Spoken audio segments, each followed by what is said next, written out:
নমস্কার, welcome to job build. আজকে আমরা কথা বলবো একটা অ্যাক্ট নিয়ে, যে এখন একটা আইন, যে আইনটা এখন খবরের খুব শিরোনামে। সেটা হচ্ছে ডিলিমিটেশন অ্যাক্ট।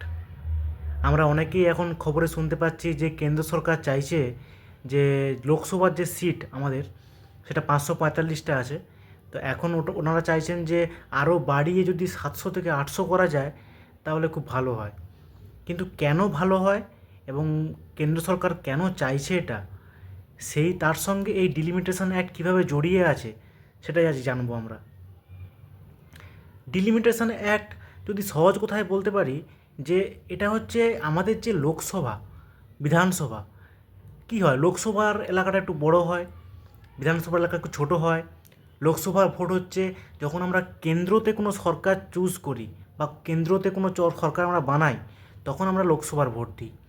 আর যখন আমরা রাজ্যে একটা কোনো সরকার গঠনের একটা ভোট দিই, তখন সেটা হচ্ছে বিধানসভার ভোট। তো স্বভাবতই বিধানসভা আকারে ছোট, লোকসভা আকারে বড়। এখন এই ডিলিমিটেশন অ্যাক্ট কী বলতে চাইছে?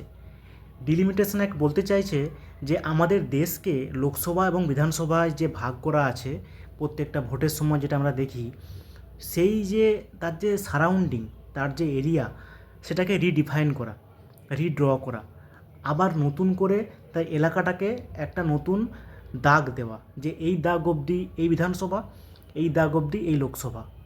কিন্তু সরকার এটা কেন করতে চাইছে? এবং এই যে ভাগটা, এই ভাগটা কিন্তু করতে হচ্ছে সরকারকে পপুলেশনের উপর ভিত্তি করে। যেমন ধরো যে আমাদের একটা গ্রামে জায়গা হচ্ছে 10 বর্গ কিলোমিটার, ঠিক আছে? সেখানে 500 জন লোক থাকে। কিন্তু যদি আমরা কলকাতায় যাই, কলকাতায় গিয়ে যদি বলি আমরা 10 বর্গ কিমির মধ্যে কত লোক থাকে, সেখানে দেখবো প্রায় 50 লাখ লোক থাকে। তাহলে কি, যে একটা নেতা যে ওই জায়গায় দাঁড়াচ্ছে, সেখানে সে বেশি ভোট পাচ্ছে। আবার যখন একটা গ্রামের লোক, গ্রামের একটা নেতা ওখানে ভোটে দাঁড়াচ্ছে, সেখানে ওই জায়গার মধ্যেই সে কম ভোট পাচ্ছে।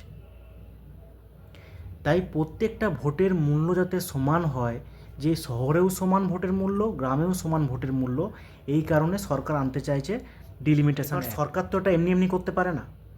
সংবিধানের 82 নম্বর আর্টিকেল অনুযায়ী সরকার তার লোকসভার যে এরিয়াকে রিডিফাইন করতে পারে বা রিড্র করতে পারে, এবং সংবিধানের 170 নম্বর ধারা অনুযায়ী সরকার তার যে বিধানসভার এরিয়াকে রিডিফাইন করতে পারে।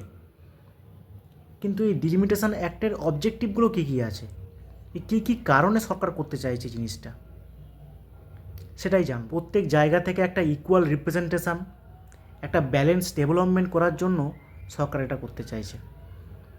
এবং এই যদি আইন পাস হয়ে যায়, তাহলে কিন্তু একটা কমিশন তৈরি হবে, ডিলিমিটেশন কমিশন একটা তৈরি হবে।